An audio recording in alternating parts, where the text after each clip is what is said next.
The closet smelled of dust and forgotten dreams, its air so thick it clung to Fantasia Barrino's skin like a second shadow. It was August 9, 2010, in her North Carolina home, where the world outside pulsed with the relentless click of paparazzi shutters and the venom of tabloid headlines. Inside, though, the silence was deafening, a silence that screamed of betrayal, abandonment, and a pain so deep it had carved hollows in her soul. She sat cross-legged on the hardwood floor, the grain of the wood pressing into her thighs, grounding her in a moment she wished she could escape. In one hand she clutched a bottle of Bayer aspirin, its plastic cool and unyielding. In the other, a bottle of sleeping pills, their rattle a faint, mocking promise of peace. A cracked vanity mirror leaned against the wall, its jagged edges splintering her reflection into a mosaic of a woman she no longer knew. At 26, Fantasia was a star, a supernova whose voice had once set the American Idol stage ablaze, blinding a nation with its raw, gospel-soaked power. But tonight she wasn't a singer, a mother, or a survivor. She was just a woman who wanted the pain to stop. The pills weighed heavy in her palms, heavier than their size should allow, as if they carried the burden of every promise broken, every trust betrayed. She'd written the letters hours ago, her hands trembling as she poured her heart onto the pages of a leather-bound journal. Each word was deliberate, scrawled in black ink that bled slightly at the edges, like tears staining paper. To her daughter Zion, just 9 years old, she wrote of love and regret, promising to watch over her even if she couldn't stay. To her troubled little brother, caught in the spiral of his own mistakes, she offered forgiveness. To her estranged older brother Tiny, whose anger over money had driven a wedge between them, she wrote of reconciliation she feared would never come. To her best friend, her mother, her manager, she left pieces of herself, fragments of a life she wasn't sure she could hold together. The journal lay on a shelf above, placed where someone would find it, a final act of care in a world that had shown her none. She'd locked the closet door, not to hide, but to disappear. "I didn't care if I woke up," she'd later confess, her voice raw, like a wound torn open. "I just wanted to sleep. And if I didn't wake up, I was okay with that." The world outside didn't know this Fantasia. They knew the Cinderella story, the single mother from High Point, North Carolina, who'd grown up in a clapboard house where gospel music was both prayer and survival. A girl who'd dropped out of high school, endured a childhood scarred by poverty and abuse, and somehow found the strength to stand on the American Idol stage at 19, her voice a force of nature that could make angels weep and cynics believe. When Ryan Seacrest's voice boomed, "You're going! Congratulations!" the crowd roared, their cheers a tidal wave that lifted her from obscurity to stardom. America voted, crowning her their champion, their underdog turned queen. Her smile was wide, bright enough to mask the cracks beneath, but the crown was heavy, forged with thorns no one had warned her about. The music industry was a labyrinth, a glittering maze of mirrors that reflected only what it wanted you to see. Fantasia was thrown into it at 19, a child in a world of wolves, her innocence a liability she didn't yet understand. She signed contracts written in a language she couldn't parse, her signature a shaky scrawl on pages that promised fame but hid their true cost. She shook hands with men whose smiles never reached their eyes, their voices smooth as silk but cold as steel. At the heart of this labyrinth stood Clive Davis, the industry titan whose name was a synonym for power. Clive was the architect of legends: Whitney Houston, Alicia Keys, Janis Joplin, Aretha Franklin. His office at J Records was a cathedral of success, its walls adorned with platinum records that gleamed like sacred relics, framed photos of artists who knelt at his altar capturing moments of triumph that hid their tragedies. To Fantasia, he was more than a mentor, he was a father figure, a beacon of hope for a girl who'd never known a stable one. "Clive is like my father," she'd say years later, her voice a tangle of gratitude and regret, each word heavy with the weight of what she'd learned. It all started with him, but Clive's world was a machine, cold and relentless, designed to churn out stars and discard them when their light dimmed. He didn't get involved in personal lives, he'd later admit in an interview, his tone clipped, professional, devoid of warmth. "I don't get involved in their personal lives." Those words would echo in Fantasia's mind, haunting the empty spaces where guidance should have been. She was a teenager thrust into boardrooms, surrounded by suits who spoke in jargon she couldn't decipher, handed contracts that promised the world but delivered chains. Her team, managers, accountants, publicists, smiled and nodded, calling her family. But their loyalty was to the money, not the girl. "I wish someone had told me, don't buy that car. Check your accountant. Watch your money," she'd later say, her voice breaking like glass under pressure.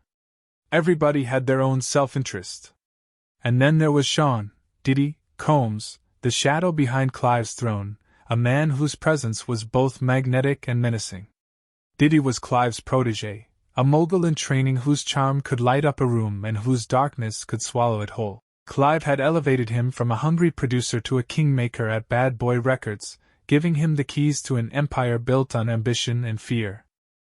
To Fantasia, Diddy was a distant but looming figure, a name whispered in studio sessions, his influence a shadow that stretched across the industry.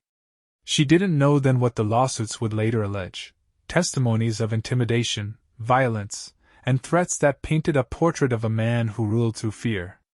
Dawn Richard, a former Donny Kane singer, would testify in 2025 that Diddy had struck Cassie with a skillet, his voice low and venomous as he warned, "You could go missing, you could die."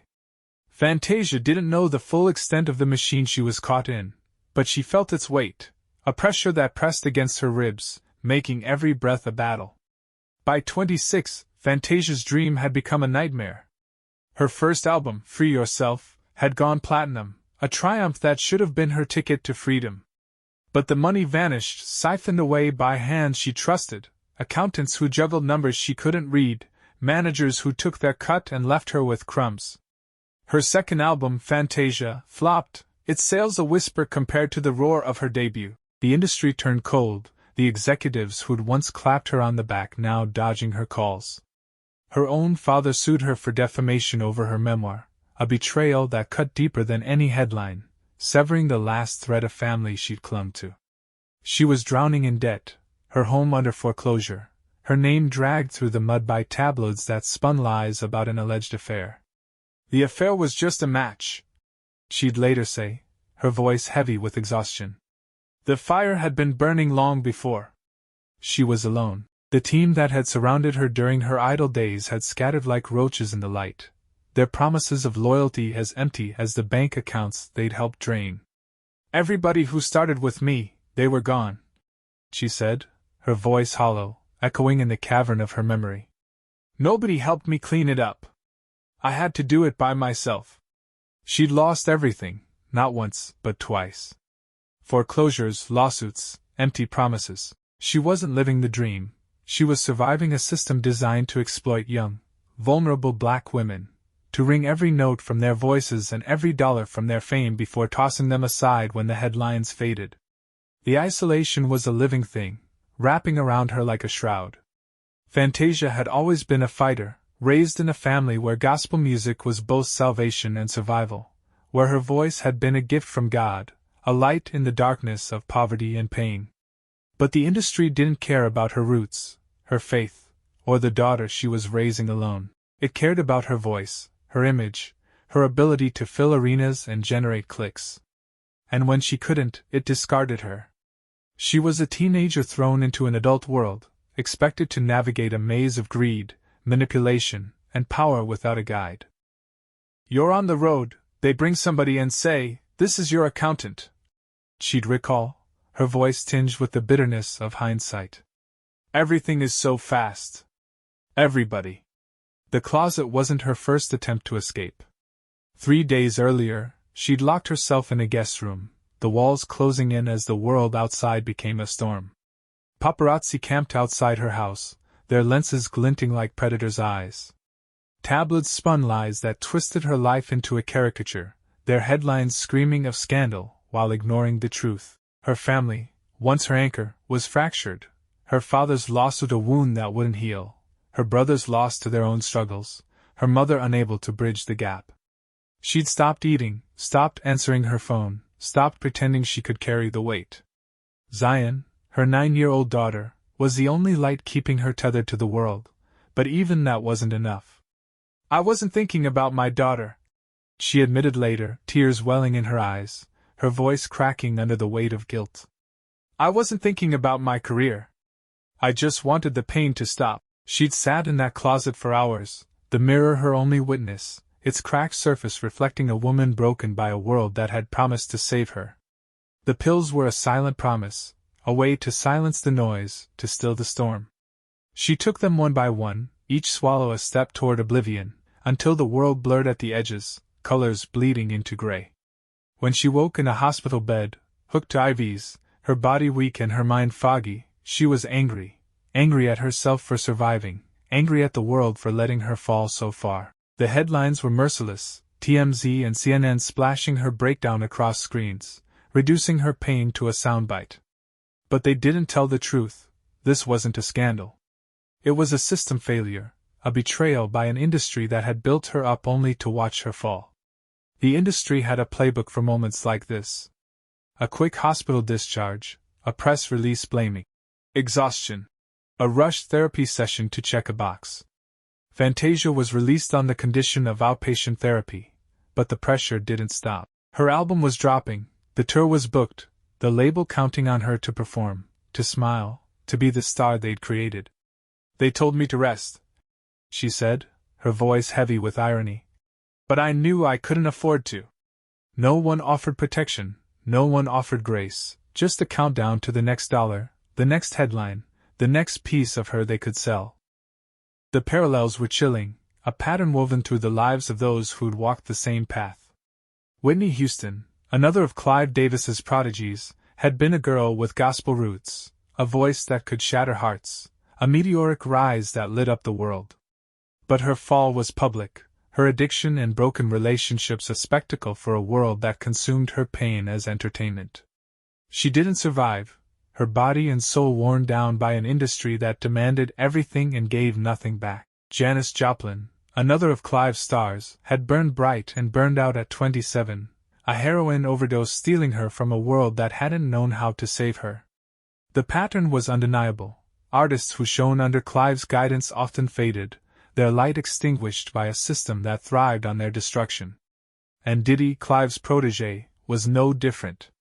The lawsuits piling up against him in 2025 painted a picture of a man who ruled through fear, whose charm masked a darkness that left scars. Dawn Richards' testimony was a knife in the dark, her words recounting a moment when Diddy's rage turned violent, a skillet striking Cassie as he whispered threats of disappearance and death. You could go missing. You could die. Those words weren't just a threat, they were a glimpse into the machine Fantasia had been caught in, a machine that operated in shadows, where power was a weapon and loyalty a myth. Fantasia saw the pattern, even if she didn't name it. A lot of artists you see, they look like they have it, she said, her voice steady but heavy with truth. We smile, we put on a good show, but in real life, some of us are struggling. We don't have it. She'd lost everything twice. Her money, her team, her sense of self. But unlike Whitney, unlike Janis, Fantasia survived. She clawed her way out of the darkness, not because the industry saved her, but because she saved herself. The years that followed were a slow, painful rebuilding. Fantasia learned to navigate the world she'd been thrown into, not as a star, but as a woman fighting to reclaim her life. She learned to cook her own meals, drive her own car, pay her own bills, not to prove a point, but because there was no one left to do it for her. She rebuilt her relationship with Zion, holding her daughter close, determined to be the mother she hadn't been able to be in her darkest moments. She sought therapy, not the rush sessions the industry prescribed, but real, raw conversations that peeled back the layers of trauma, exposing the wounds so they could heal. By 2023, Fantasia was no longer the naive 19-year-old who'd trusted the wrong people. She was 40, a woman who'd stared death in the face and chosen life. Her role as Celie in the film adaptation of The Color Purple was more than a job. It was a reckoning, a mirror held up to her own life. She'd played Celie on Broadway in 2007, carrying the character's pain home every night, unable to shake the weight of a woman silenced, abused, and discarded. My life was so much like Celie's, she said, her voice heavy with memory. She carries everybody. I was carrying everybody. The role had nearly broken her then, the lines between Celia's suffering and her own blurring until she couldn't tell where one ended and the other began. Taraji P. Henson, her co-star, had been the only one to teach her how to step out of character, to leave the pain on the stage. But the scars remained. She almost said no to the film. The trauma was too raw, the wounds too fresh, the memories of that closet too close. But this time, she had a team, not the vultures of her past, but people who saw her as more than a paycheck. She had therapy, a family, a faith that had carried her through the darkest nights. And she had her voice, not just the one that sang, but the one that spoke truth, unafraid and unfiltered. On the red carpet, her eyes fierce with defiance, she declared, "This ain't a comeback. This is a come-up." It was a statement of survival, a refusal to be defined by the industry that had tried to destroy her. Fantasia didn't need to name Clive Davis or Diddy. Her scars told the story, each one a testament to the battles she'd fought and won. Her survival was the evidence, a living rebuke to a system that had expected her to break. As Diddy's federal trial unfolded in 2025, dragging the music industry's darkest secrets into the light, her words took on new weight. The lawsuits, the testimonies, the whispers of manipulation and exploitation, they weren't just about Diddy. They were about a machine that thrived on the destruction of its brightest stars, a labyrinth designed to trap the vulnerable and discard them when they were no longer useful. Whitney Houston didn't make it. Janis Joplin didn't make it. Countless others, their names lost to time or buried in vague tributes, didn't make it. But Fantasia did. She stood tall, her life a testament to resilience, a beacon for those still lost in the dark. She watched the machine that nearly killed her face scrutiny in courtrooms and on social media, its gears grinding under the weight of truth. She watched a new generation of artists ask questions about contracts, power, and survival, their voices rising where hers had once been silenced. She didn't need revenge. Her music, her faith, her fight, they spoke louder than the industry ever could. "To God be the glory," she said, her voice steady, her eyes clear, reflecting a light that no darkness could extinguish. It wasn't just for her.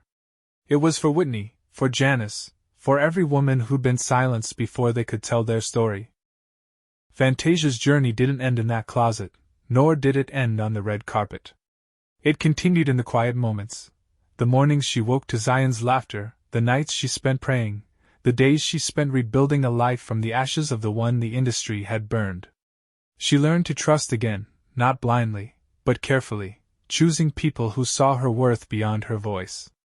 She learned to love herself, not the star, but the woman, the one who'd survived a childhood of hardship, a system of exploitation, and a night when the world almost lost her. The industry had expected another tragedy, another headline to exploit, another vague tribute to a fallen star. Instead, Fantasia lived. She watched the mentors and moguls who'd once seemed untouchable face the consequences of their actions. She saw Clive's legacy, once unassailable, questioned in whispers and articles, his name tied to artists who'd burned out under his watch. She saw Diddy's empire crumble, his trial a reckoning for a man who'd wielded power like a weapon. And she saw herself, not as a victim, but as a victor, a woman who'd walked through fire and emerged whole. Her story was a warning and a promise. A warning to the industry that its secrets would not stay buried forever, that the voices it silenced would one day speak.